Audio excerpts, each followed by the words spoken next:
Very good morning students, welcome back to this session. In the previous class, I just discussed you about the Green Revolution. Green Revolution, a spectacular increase in the cultivation of agricultural crops is called as Green Revolution. So with the help of Green Revolution, we have seen that how the changes in the cultivation of agricultural crops takes place. So here you can see that lot of highest growth in the cultivation of agricultural crops is possible because of the using of the high yielding variety of seeds, which I discussed in my previous class. So using the high yielding variety of seeds requires the financial support, which was also given. A huge amount of finance was required, and also the supply of water for the cultivation of agricultural crops, which was just called as irrigation. Irrigation was also supplied during the Green Revolution, and with the help of that Green Revolution, a spectacular increase in the agricultural production during 1960s, later on which was spread to 1970s to 80s, and we were self-sufficient in the cultivation of agricultural crops with the help of Green Revolution I just discussed in my previous class. So Green Revolution made India self-sufficient to do the production of agricultural crops. Green Revolution used more chemicals and fertilizers, pesticides for the growth of agricultural crops. When the Green Revolution was started, drastic changes was brought in the food production, and which we saw with especially in the first two crops, that was rice and the wheat, and later on that was spread to many other different crops, and later on in the mid of 1970s and 80s, Green Revolution was spread to all other crops also, and India becomes self-sufficient, and now no more we are under the mercy of America for getting the food agricultural commodity to be imported from the foreign countries, and that was possible with the help of Green Revolution, which I discussed in my previous class. Okay students, with this small introduction of my previous class, today I am going to start you a very important topic about economic justification of the policy of subsidies. Let us understand the question first. They'll ask you students, they'll ask you for 4 marks, sometimes for 6 marks also. Explain the economic justification of the policy of subsidies. Let us understand first, what do you mean by subsidies?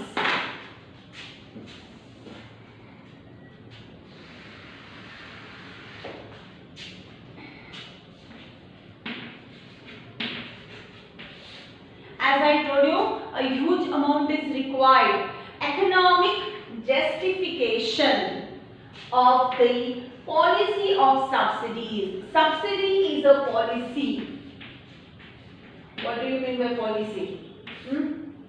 One of the method, one of the rules which was made by the government, like LIC policy we made, and we follow the rules and regulations. Yes, subsidy is one of the policy which was made by the government. Why this was made? What is the necessity of the subsidy?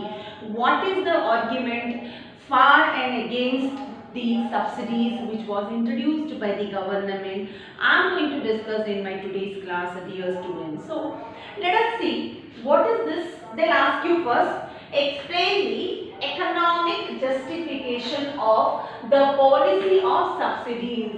So what is subsidy? Let us first understand. The term subsidy refers to the monetary assistance given by the government for productive activities. What is subsidies? It is the monetary assistance given by the government. Government gives subsidies. Can you tell me a recent subsidies which was being provided? And you can just see in your gas cylinder also, you will get your LPG gas cylinder subsidies also. So subsidies plays a very important role in everybody's life. Now we are talking about the subsidies for economic justification of the farmers. Subsidies is given not only to the farmers, it is given to industrial sector, it is given to the small scale industries, it is given to the large scale industries, it is given for different in the form of loan also for the poor people, in the form of widow loans, pensions, all there are so many widow pensions and all which is given in the form of subsidies also. Subsidies helps the people in many ways. Now we are talking about write a note on the economic justification of the policy of the subsidies. Let us I tell you another one time, the term subsidy is monetary assistance. Assistance means help. Okay, it is the help given by the government. Who gives this? It is only for the productive activity. It is not simply to waste. It is to do some production like industrial production, agricultural production, any kind of small businessmen, firms, whoever just wanted to start the business, they can ask the subsidies. A kind of everywhere there is some policies made with some sectors where the subsidies will be given by the government to the people.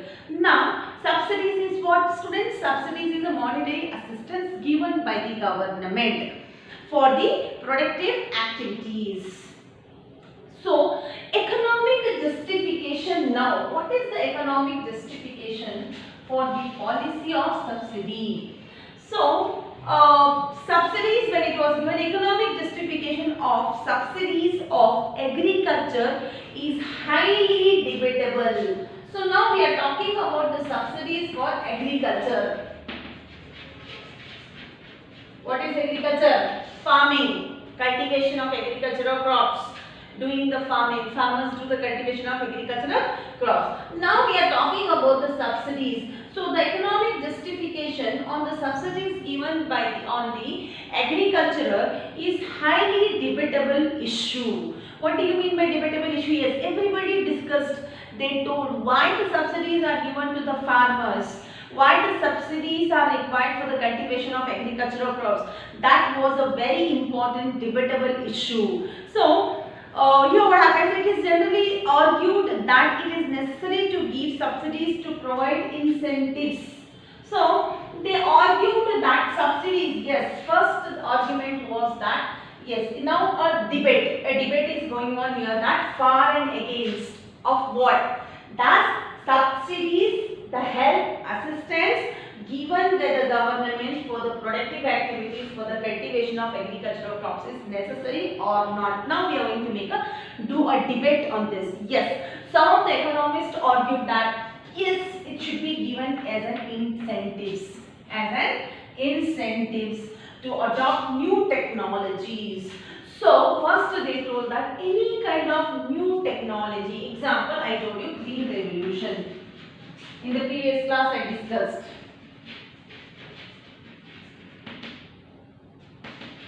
When green revolution came into existence, high yielding variety of seeds were used.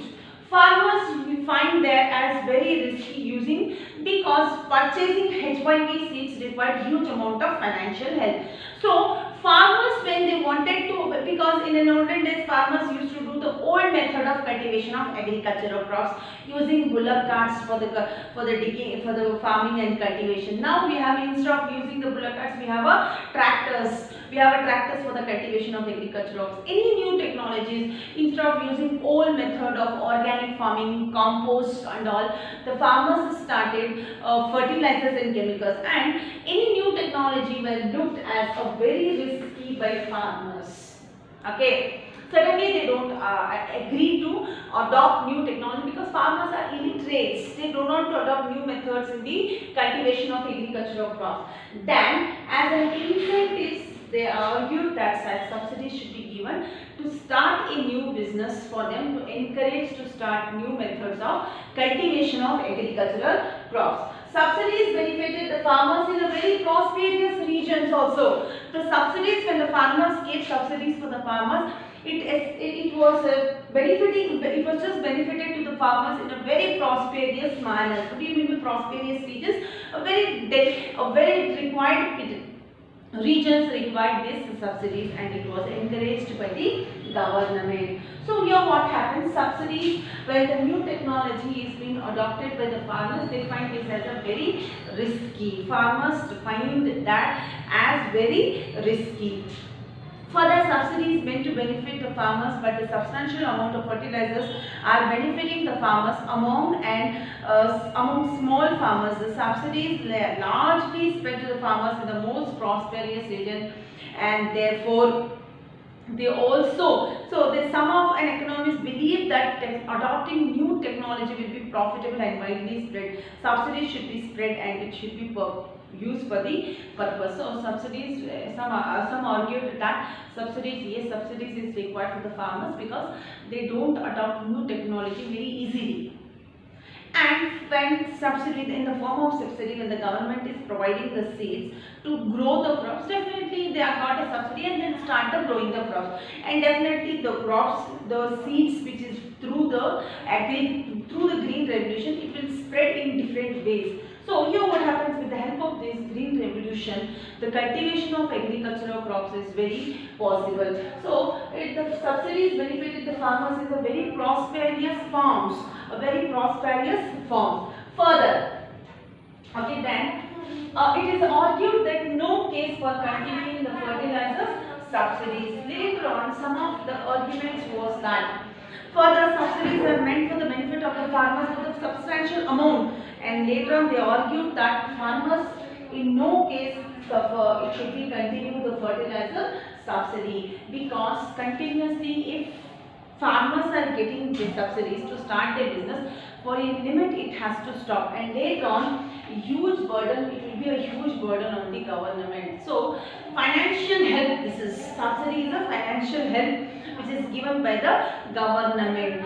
So if it is continued to go on giving to the farmers, farmers will become infant to an infant. Infant is small, so they will only depend on subsidies. So what happens?